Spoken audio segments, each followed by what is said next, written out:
So you may have just picked up your Amazon Kindle, and you might be trying to figure out exactly how to use it. Now, the Kindle Paperwhite is one of those really cool ones that they basically made. And on the exterior, you really don't get too much. You have your standard type of display here. It's that e-ink type of display. It's very cool. You have a little Kindle logo at the front right here. At the top, you don't really have much. On the side, you don't really have much either. On the bottom, you have your charging port and your power button. So we'll talk about those in a second. On the back side, you also don't really have anything else either. So you're almost only really interacting with your Kindle on the front side, and the only button you really have is the power button on the bottom.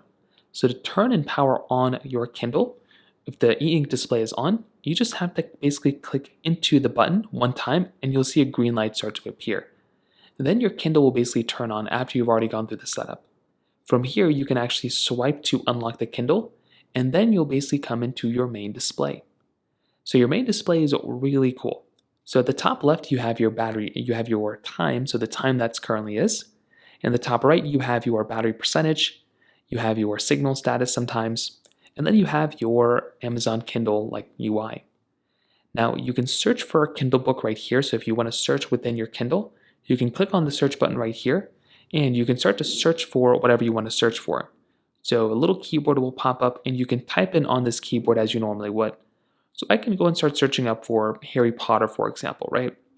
So I can start searching for Harry Potter, and you can see right here, I have just now found my Harry Potter books. So now I can scroll through here as I normally would, and I can kind of download the book if I want to, or I can just click on the X button right over here and basically come into my main display.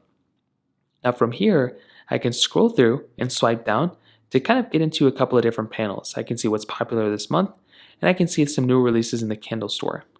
I can also grab this sidebar here if I want to kind of quickly jump up and down on this side panel right there. I can also kind of navigate throughout my whole entire UI this way. Now, if you want to see your library of books, you can tap onto your library button, which is right on the bottom right, and you can then come into your library. So within this panel, it will house all the books and all the things that you basically have within your Kindle. So all the books that you have, anything that you might have will be basically listed right here. So in this case, I have these particular books here, and I can go and just start tapping them open if I want to. I can just go and open them up just by tapping on them. So I can go and click on it open like this. It's going to start opening, and it will open up the book. Now you can see exactly a few different ways of navigating the book.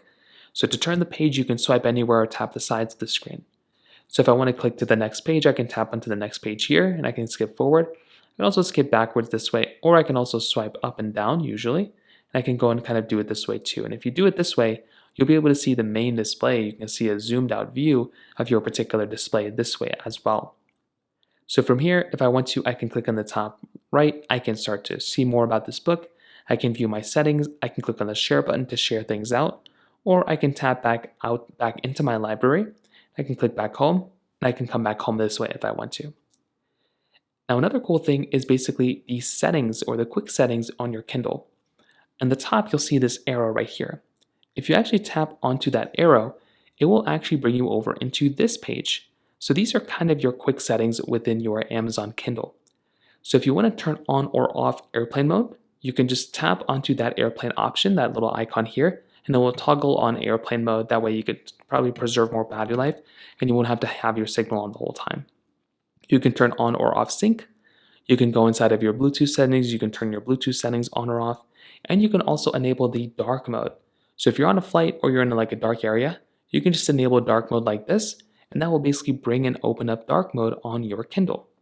You can also modify the brightness if you want your screen to be brighter or less bright, and the warmth. If you want your screen to be more warm, you can modify it here as well. If you want to jump into the all settings portion of your Kindle, you can tap on all settings, and you'll be able to see all the settings within your particular Kindle. So from here, you can access your account. You can see your Wi-Fi and Bluetooth, device options, screen and brightness, accessibility, home and library, help, legal and compliance as well. So that's another really cool thing that you have here as well. Now hopping back out, you can basically power off your tablet whenever you want to, or your Kindle, just by clicking on that power button. So when you tap on that power button at the bottom, it will go ahead and pretty much just temporarily power down or sleep your Kindle.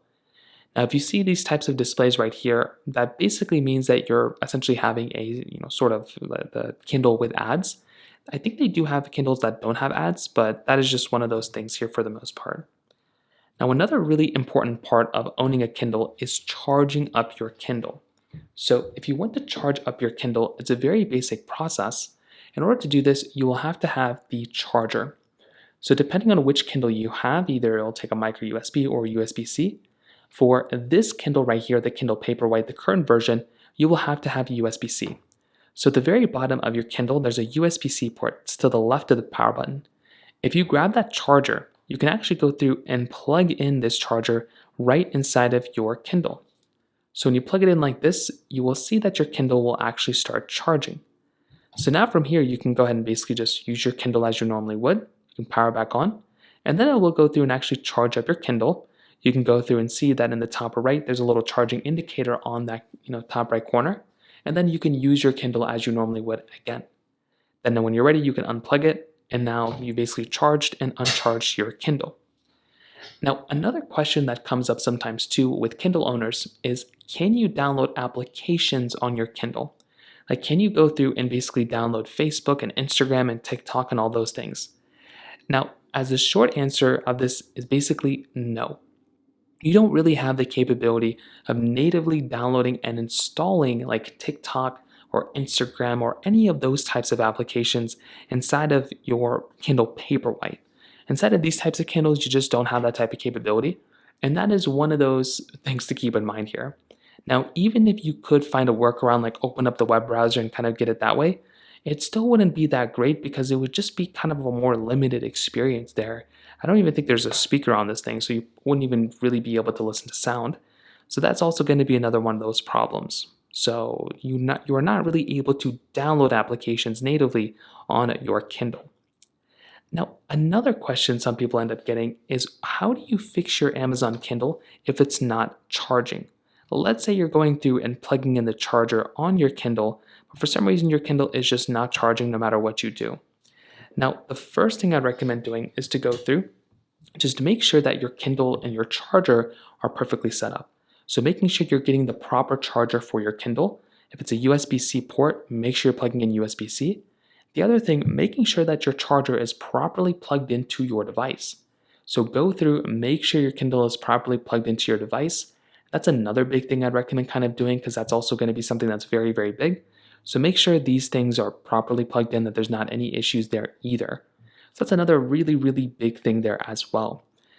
Now, on top of that, another big thing is to make sure that your Kindle is properly plugged in. You can check the indicator light as well. So when you plug in your charger, sometimes there can be a little indicator light at the bottom. If it shows that it's orange, that would mean that it is actually charging. Now, if it's not charging at all, you might want to switch out your charger and your power brick.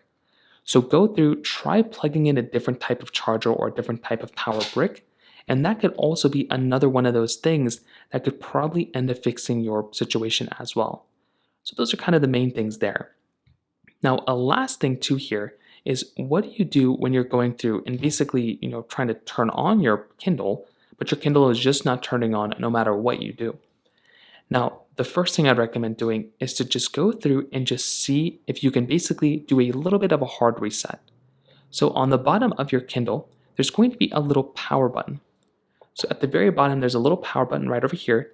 What I'd recommend doing is to go through and basically press and hold it down for about 40 seconds. So go through, press and hold it for about 40 seconds, and then whatever your screen does, you just want to ignore it. Then after about 40 seconds or so, you want to let go of that power button, and then you want to go ahead and press it normally one time. What should happen is your Kindle should go through and power back on, and that could probably alleviate that issue that you might end up having there as well.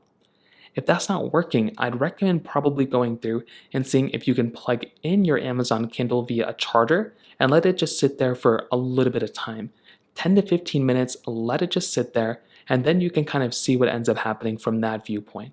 A lot of the times that kind of stuff usually ends up just kind of fixing the problems there too. And that is another one of those really important things that I'd recommend doing here. So plug it in, let it just sit there, let it charge up for a while, and that'd be another really important thing that I'd recommend doing here as well.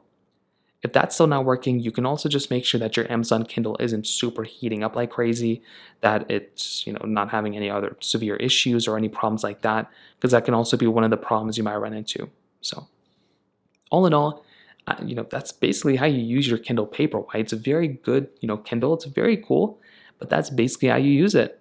If you have any other thoughts or questions, please let me know in the comment section below. Hit the like button, that would mean so much, but definitely hit that subscribe button. More importantly than everything else, I love every single one of you guys. Hopefully I'll catch you guys in the next video. Peace out till then.